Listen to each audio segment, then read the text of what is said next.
Welcome to East Tennessee Pinball. Today I'm going to do a review of sorts on these three different Ultrasonics.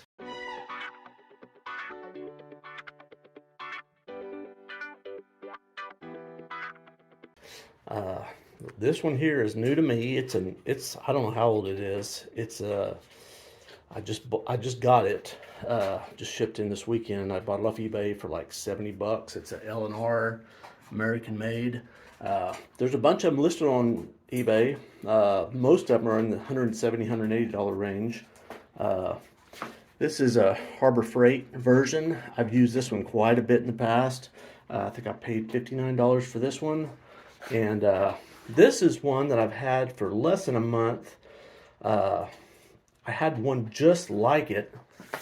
It's down here. I had that one for about 6 months, and it worked really well until it stopped working. I did contact the manufacturer. It said it had a 1-year warranty, and after about a week of back and forth haggling with them, they finally gave me my money back. And they were cool. They did give me my money back and didn't have to ship it back.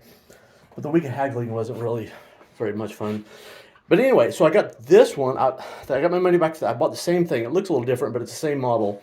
And this one just doesn't clean very well at all. It makes noise, but just doesn't work very well. So I got tired of just this Chinese junk, so I decided to buy an American-made one. And so what I'm going to do is I'm going to test, put aluminum foil in each of these and see how well they work. So I don't know if you know this, but when you put aluminum foil in here, it will kind of make a crinkly pattern on the aluminum foil if it's working pretty well. So I've filled all these up with water. They all have their respective baskets in them. This one does have a heater, which is nice, and the Harbor Freight one has a heater also. The Harbor Freight heater is just on or off, and it will get too hot if you leave it, because it doesn't have any kind of way to tell the heater to turn off. And this one does not have a heater, which kind of stinks. But I'm intending to add a heater to it. If I'm successful, I'll add it to the end of this video. So what I'm going to do is I'm going to stick a piece of tin foil, and this is just, or aluminum foil, depending on your age. And I'm just going to submerge this aluminum foil in here. Maybe tuck it over the side. I'm going to do the same for all three of these.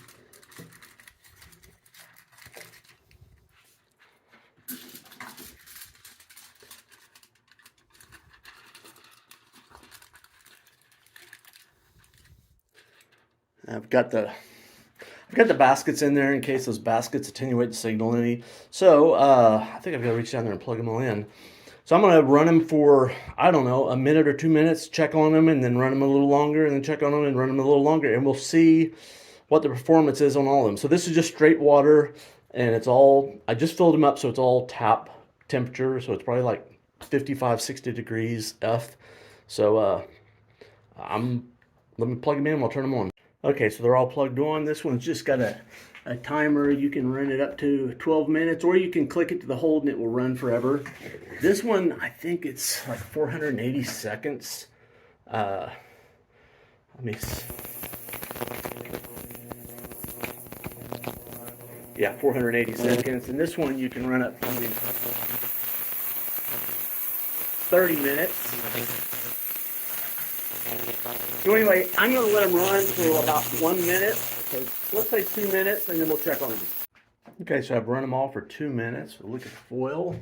This is the one that I said that wasn't working very well. And to be honest, well, this is the first one we're looking at here, but it looks like it's done the most damage to this tinfoil. I mean, it's got a big hole there along the perimeter. It's really chewed up, and there's like basically little tiny holes, or the beginnings of little holes all over. I mean, it's pretty messed up. Here's the Harbor Freight one, and there's a couple places where there's holes, but a big portion of it, it's like pretty much unfazed. So it's like not whatever the damage is, I'd say the damage, basically the cleaning, it's not very well distributed, I would say. I mean, if your part was sitting right there to get clean, but maybe on the sides, not so much. And this is the L&R. And the L&R is about the same. I mean, there's a couple of places where there's little holes, but the vast majority of it looks pretty much untouched. So I'm gonna let these things run, let's say another 5 minutes to see what happens. Okay, so it's been another 5 minutes, so 7 minutes total. So we'll look at the Creeworks. This is, again, the one I said that wasn't working very well. And man, it has really taken a toll on this tinfoil, and the damage is pretty well distributed. There are some streaks where you see these lines. So not much in between, but generally pretty good coverage. This is the Harbor Freight one. Still, most of it's kind of centralized there in the center, but you do see the little bit of minor wrinkling on this around some of the other areas. So again, it works okay, but not good distribution. And here's the L&R. For sure the least of the three. A few minor holes at the very bottom, and almost you can't even that back piece that's coming up the backside, you can't even tell that anything on there. So I'm gonna run it another 10 minutes and see where we're at after that. Okay, so I let that run a little longer than I meant to. I let it run another 12 minutes, not another 10 minutes, but it was the same for all of them. So anyway, so this is the Creeworks, and man, it's destroyed.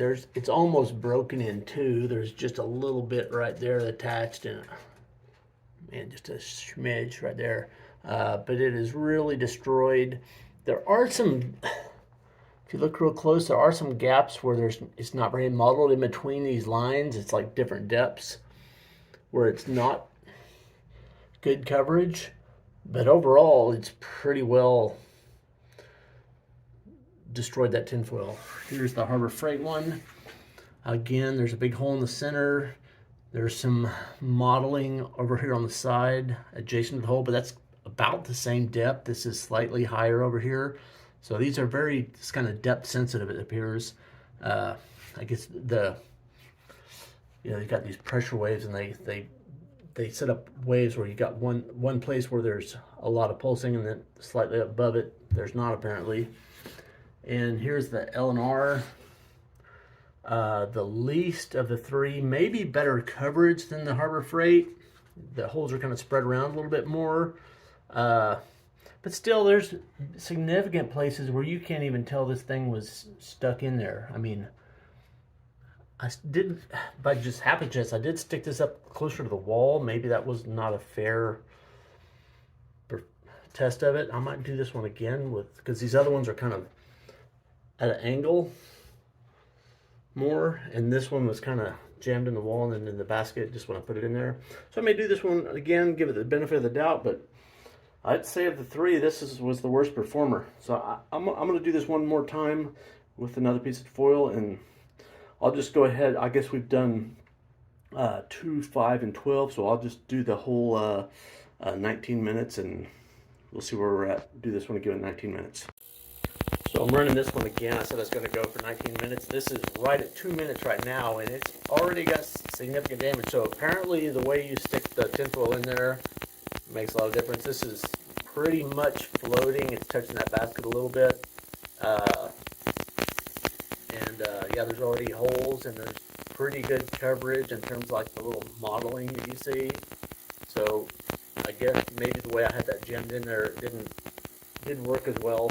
Maybe it was up because it was against the top side, or it was touching the basket too much. I'm not sure, but I'm going to let it keep on going here. All right, I finished up with the 19 minutes on this L&R the second time, and it did do better having it kind of hanging on there. This was the first time through. The water level was about right there. You can kind of see. If you look real quick, you can see those little modeling. That's from the ultrasonic there. You don't see it there, but you can see that was submerged. And on this one, there's a whole lot more damage to it. A little bit of modeling in between some of these holes, not all of them. But still, compared to the Creeworks, not even close. Not even close. It did do a little bit better than the Harbor Freight one, but not considerably. It's got a better distribution of the damage to the foil than this one does. This one was really localized right in the center of it. So if you got one of these, put your parts in the middle. I guess that's what that means. But clearly this one would work the best. And I would have sworn that this was not working as well as that one down there. Maybe I had my purple power mixed a little too thin. I usually mix it about 50-50. Or maybe I left it in there too long. It was just worked. It was saturated with grease. But anyway, surprisingly, this was the one that, at least with this foil test, for what that's worth, it seems to appear to be working the best of the three. If you like the video, click like and subscribe. Cheers. You know, just for fun, I'm going to do one more. I was out of foil, but I got some pieces that were not too torn up. So I put them in the bottom, on the bottom of the trays, where the parts are actually going to be on all three of these. And this one's actually kind of torn up already, so I have to keep notice of that. But I'm going to run them for 10 minutes and see what they do at the parts level. This one will be our clock. There's 10 minutes, and this one I got to reset it because it won't actually run for 10 minutes. This one I can set for 10 minutes. Alright, we'll see what they look like in 10 minutes. So here's the results after about 10 minutes placed on the bottom.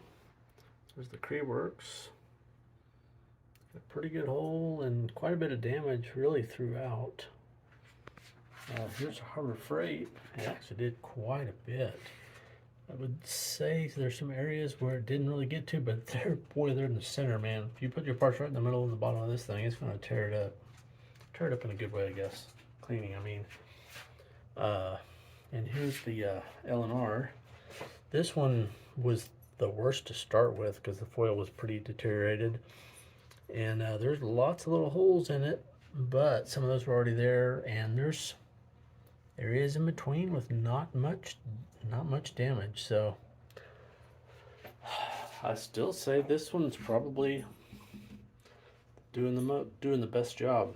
You might say this one, there's definitely a big hole, but there are big areas where it didn't do much. I mean, you see, it almost looks like scaling. Those are little tiny dimples, but this one has them really throughout, has better coverage.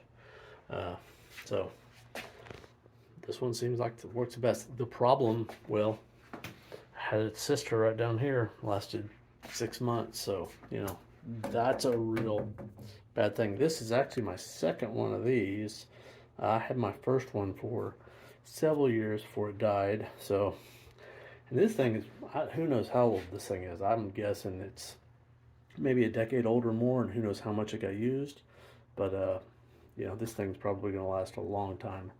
So, anyway, cheers. Okay, one last addendum. I did one last test between these two. I just really had a hard time believing that this thing was working so much better than this one. And for the tinfoil, it definitely was tearing up the tinfoil. So I put these two flippers in there. They were, I wish I should have taken a video before. They were all greasy and nasty, as you might expect. And this is from the Creeworks, and this is the L&R. And they were in there. Actually, this was in a little bit less because I didn't set the timer fully. This one I heard it go off because it's real. I'm pointing to this one. This one I heard turn off. So this one was set for like 10 minutes, and this one turned off sometime less than that. So I probably had it like 8 or 9. Anyway, this one is considerably cleaner than this one. So this is what I was talking about. You sit in there for 10 minutes, and it's like, it's still dirty, and this one's not. This one's clean. So my anecdotal evidence that this one sucks, I'm sticking to it. I still don't like this thing, and I don't know if I'm still within the month period to send it back to Amazon, but if I am, I'm sending it back, and I'm going to keep this one. So I don't know what I can say about it. I think the tinfoil test is not a very reliable indicator of grease cutting performance. This thing will eat up your tinfoil better than this. This thing will clean the grease off your parts better. So there's that.